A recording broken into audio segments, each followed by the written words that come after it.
Baseball is the national pastime, staged for the most local of audiences all over the world.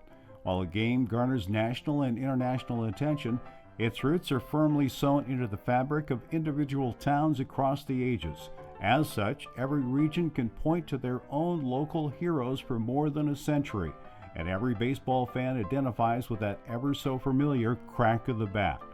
They were called the Invincibles, but the team recognized as the patriarch of the sport of Pierce County turned out to be anything but, playing their first game only 12 days before their last in 1874. Many of the teams, both semi-pro and professional, that followed enjoyed far longer tenures and far more success. Tacoma-based amateur and semi-pro teams forged national successes periodically over 8 decades, from the South Tacoma Tigers in 1915 to the Tacoma Timbers in 1996. The first professional team arrived in 1890 when Tacoma joined Seattle, Portland, and Spokane Falls to form the Pacific Northwest League. The professional game came and went from 1890 to 1922. It wasn't until 1960, when the San Francisco Giants moved their AAA franchise from Phoenix, that professional baseball became a mainstay in Tacoma. The Giants arrived 55 years after Tacoma's first stint into the Pacific Coast League ended less than 2 seasons into the experiment. Tacoma first became the Tigers in 1901, and when the city acquired the Sacramento team of the PCL, the franchise won its first PCL crown in 1904. Half a season later, plagued by financial woes, the team returned to Sacramento, and the PCL didn't come back until the Giants arrived. From 1960 to the present, the Tacoma AAA franchise has gone through many name changes and has been affiliated with several major league organizations, including the Giants, Chicago Cubs, Minnesota Twins, New York Yankees, Cleveland Indians, Oakland Athletics, and Seattle Mariners. The first game took place on April 16, 1960, 2 days after originally scheduled, at Ben Cheney Field, now Cheney Stadium. Cheney, a lumber magnate, donated $100,000. His company won the bid to build the stadium, and it was all completed in 14 weeks in time for the season opener against Portland that spring. Originally scheduled for April 14th, the first PCL game at Tacoma since 1905 was pushed back due to a spring storm that brought massive rains and low pressure throughout the area. Fort Lewis helped dry the field in part by setting off a napalm fire on the infield dirt and by using Herman Nelson heaters. Tacoma's professional team has brought a plethora of personalities and talent throughout the city. On the road again, just can't wait to get on the road again. The life I love is making music with my friends. I can't wait to get on the road again. In 1981, Ed Noddle took his Tacoma team to the PCL Finals. The Athletics-affiliated squad earned Noddle the league's Manager of the Year award just 9 seasons after the A's had hired Noddle as a coach. His first managing gig was in 1978. By 1983, Noddle was a coach with the A's in Oakland. Nicknamed Singing Ed, he put out an album that included a song that is playing. Noddle was one of many managers that spent time with Tacoma, including Tom Kelly and even Bob Boone. The status of first, though, will always belong to Red Davis in 1960. Davis managed that very first Tacoma Giants squad to a second-place finish and won the PCL pennant a year later with a 97-57 record that included a 16-game winning streak during the second half of the season, in which Tacoma posted an almost unbelievable 57-10 mark. Not just coaches had successes awarded, however. During the pennant-winning season in 1961, Dick Phillips became the only Tacoma player ever to win a league MVP award. Phillips played every infield and every outfield position that season. Bert Hooton holds the record for strikeouts in a game with 19 against Eugene on August 17, 1971. Troy Neal was the 1992 PCL batting champion with a .351 average, the only Tacoma player to do so. And the most home runs hit in the season, Adrian Garrett in 1971 with 43. We also shouldn't forget the only Major League umpire from our little corner of the world, Quinn Walcott. They've all played a part in AAA baseball that has called Tacoma home since 1960, making the city the longest continuously running franchise from the era of the Pacific Coast League. The Giants ushered in a product that has remained a reliable staple of the community in Pierce County, but the AAA franchise wasn't the only influential team to call Tacoma home.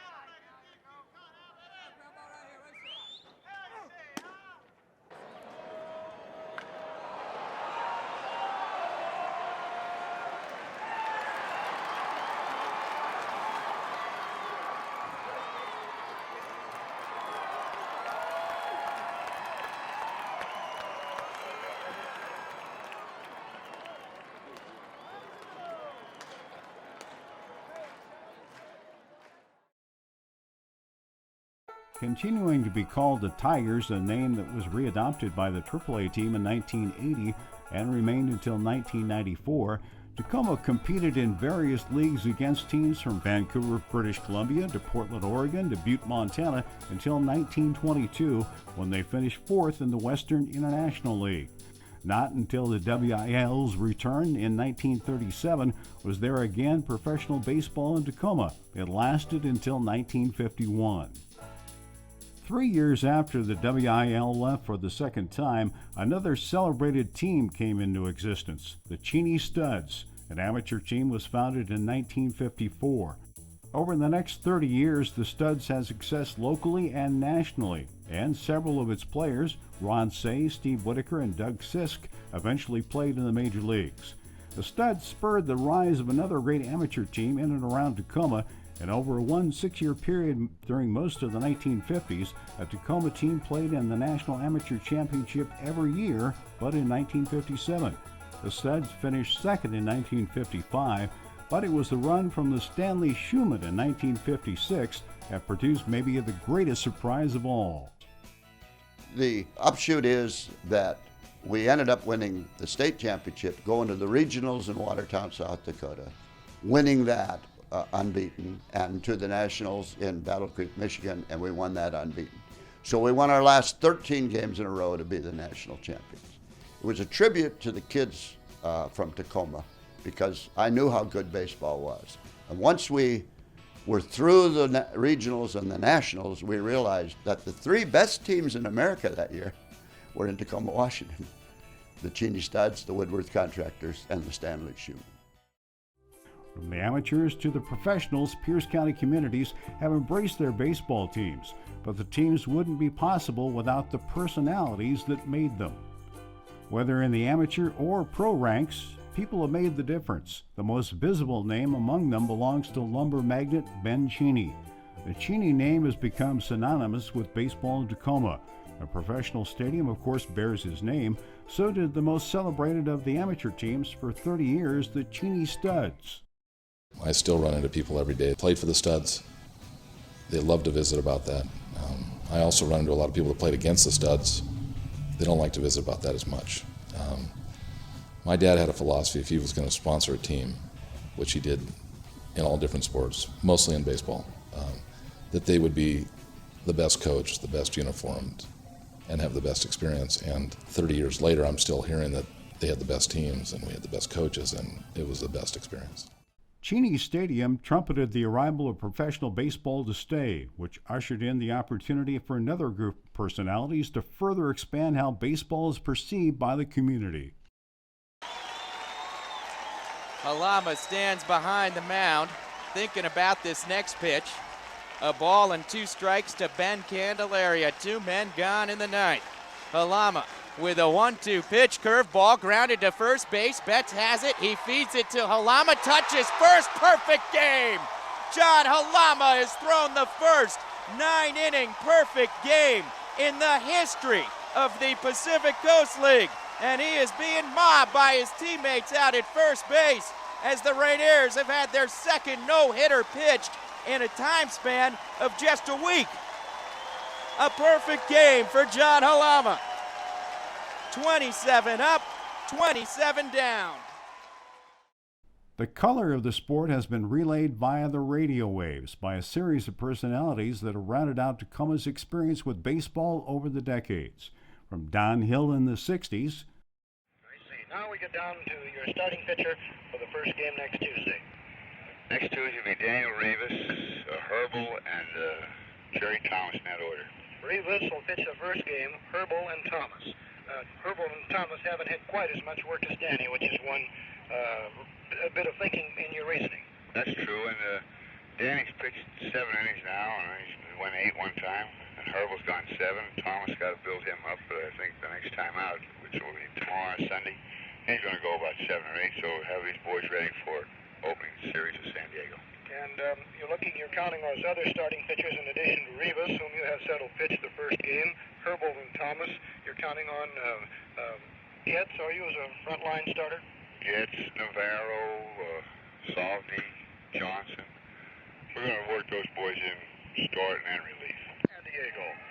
And that's the story from here. Don Hill saying so long and to be a good sport fan. To Art Popham in the 70s and early 80s. It's Yankee baseball time on KMO. Good afternoon, everybody. Art Popham with you from Cheney Stadium. Game number 2 of the Western Division playoffs getting all set to get underway. And here now is Uptown Bobby Brown. Bobby last night 1 for 5 with a run scored. Brennan's first pitch, curve, stays outside for a ball, 1-0. Beaver hurler Tom Brennan at the belt. Throws 1-0 to Bobby Brown. Bobby hits one a long way to right field. That one's on its way, and it's way out of here. Uptown Bobby Brown, a 2-run home run on to Tightwad Hill. The marriage between Major League Baseball and radio goes back, well, as long as radio itself. Every Major League team sends a broadcast crew with the club for every game. Now, most minor league teams try to do that, but like the old days, some can't afford to send crews on all their games on the road trips. As Lou Gellos explains, such is the case with the Tacoma Tigers. Just because Art Popham can't travel with the team doesn't mean Tacoma Tiger fans will miss the game. Tacoma Tigers baseball is on the air. With his wife Lisa and Tigers assistant general manager Ron Zollo, the Tacoma Tigers are on the air.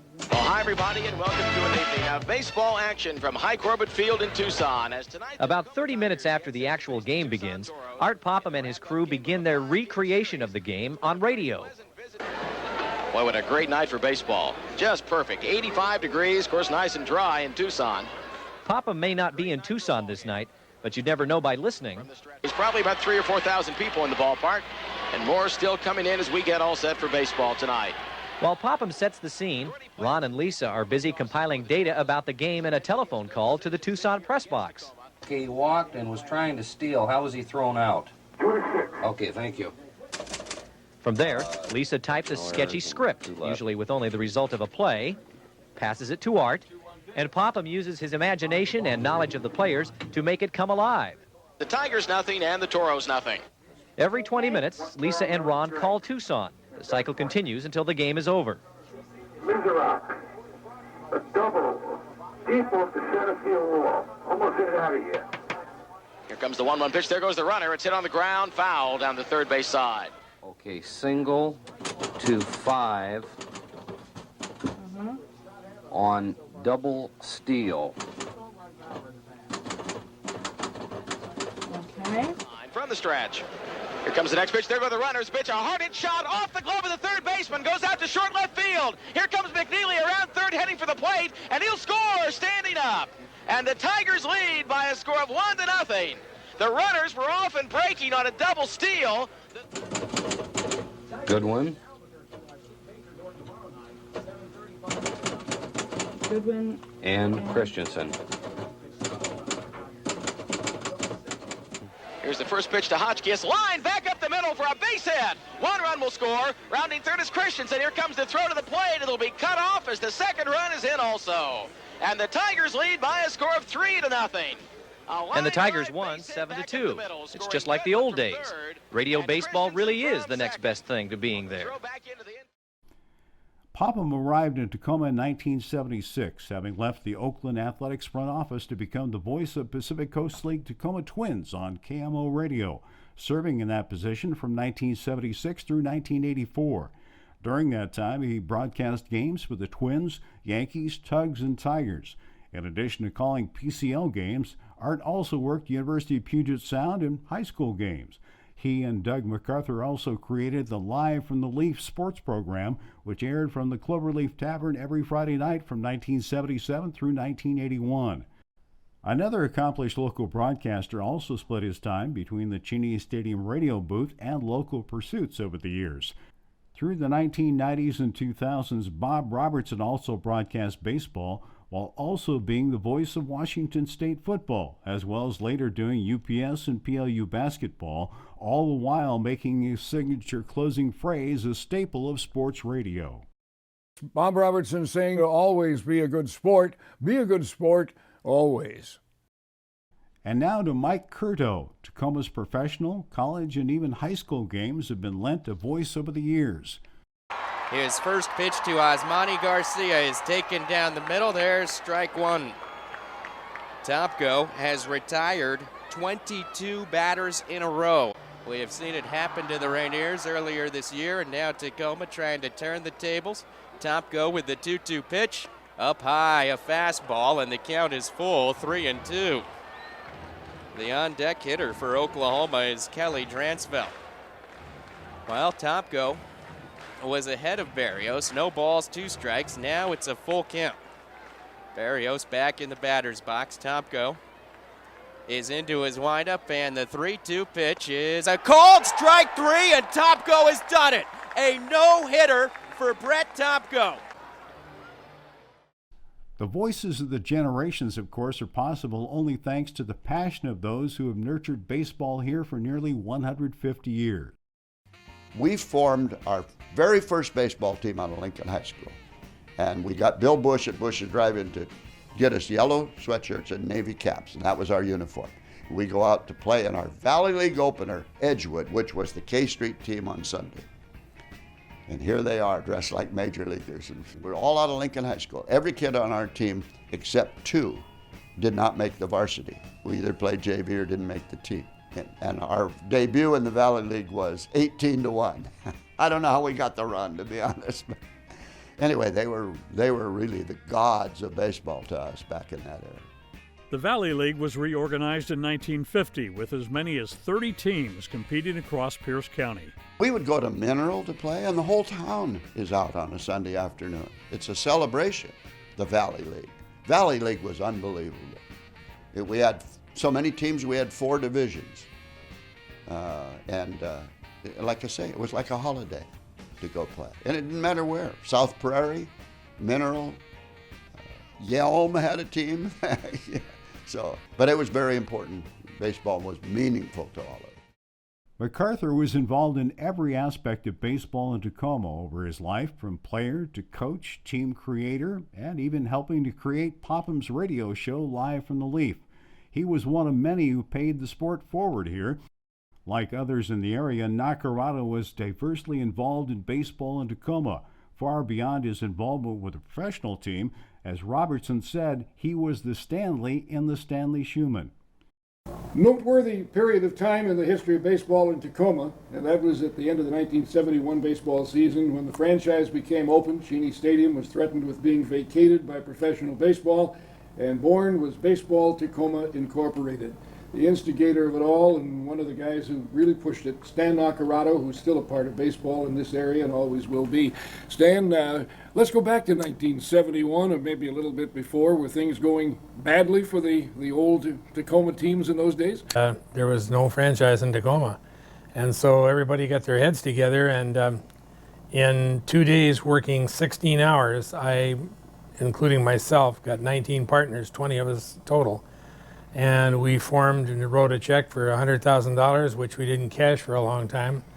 And some prominent people played a role with me. Jimmy Zarelli was our first president, And then when he passed away, I became pres, and Mike Tucci became vice pres, and I worked with some really great people. And that was a great thing, I think, for baseball in this city, because we not only made money, it was very, very successful for those 20 and a half years that we owned the ball club.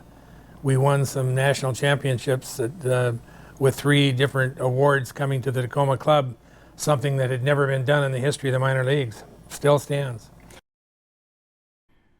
Without these difference makers, much of the history we know today never would have happened.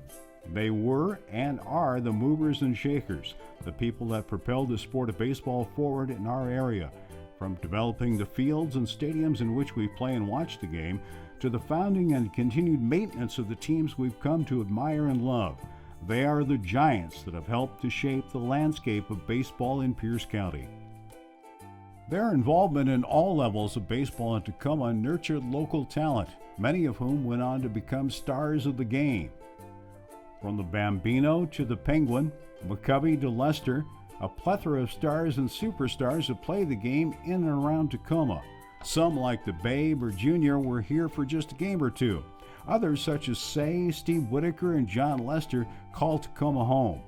They all share the distinction that they have entertained us on and sometimes off the baseball fields in the City of Destiny. From the early days, future Hall of Famers wore Tacoma uniforms. Walter Johnson, Clark Griffith, and Iron Joe McGinty played here. Babe Ruth came to Tacoma twice to play baseball, and as legend has it, once hit a home run into Commencement Bay from Stadium Bowl. The Sultan of SWAT actually played one more game in Tacoma than another star, more recent Hall of Famer Ken Griffey Jr. The Kid famously was here for just a single game on a rehab assignment as he returned from a broken wrist with the Mariners. Ken Griffey Jr. started creating a scene as soon as he got to the ballpark. The kids were there waiting. Jr. obliged with some autographs for the Griffey-starved youngsters who have been waiting as anxiously for this day as he has. He also did a little showing off with his son Trey, and if the best player in baseball was at all nervous about his return, he didn't show it. I broke my back. I've done ligament damage in both wrists. So, I mean, this is nothing. He would be facing a guy named Stacy Hollins of the Edmonton Trappers, and when the name Ken Griffey Jr. was announced, the crowd responded. But even though he comes close at times, Jr. is not Superman. He swung at the first pitch he saw, tapped it back to the pitcher, and was thrown out at first. His next at-bat was a ground ball to third. He was thrown out again. And on his third and final trip to the plate, on a full count pitch, he went down swinging. It was okay. I mean, at first the bat, just a little nervous, not knowing how my wrist would react, and it was fine. How did it react? As well as I thought it should.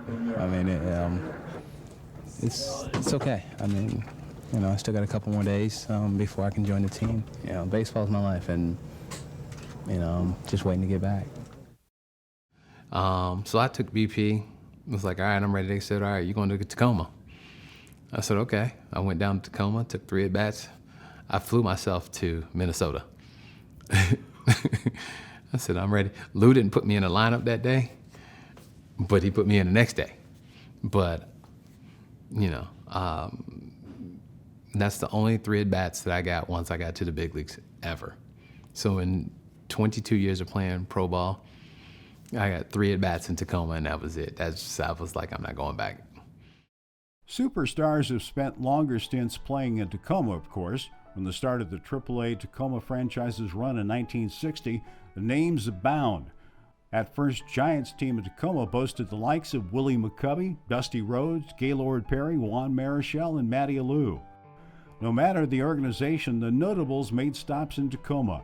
Former Atlanta Braves manager Bobby Cox, Chuck Estrada, Larry Gura, and Aaron Pointer were Tacoma Cubs. And even Don Larson played briefly here for the Cubs in 1968 before retiring later that summer.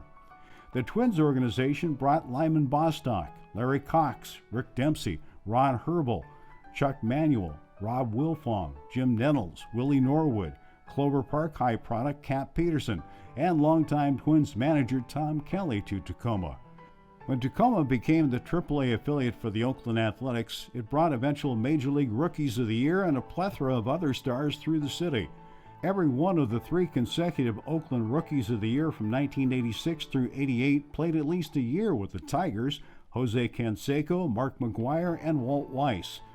Scott Brocious won the World Series with the Yankees. Dave Henderson, Bill Kruger, Todd Van Poppel, Dave Stewart, Mitchell Page, Craig Paquette, and Ron Renicky were just a few of the many notable future major leaguers that played in Tacoma from 1980 through 1994.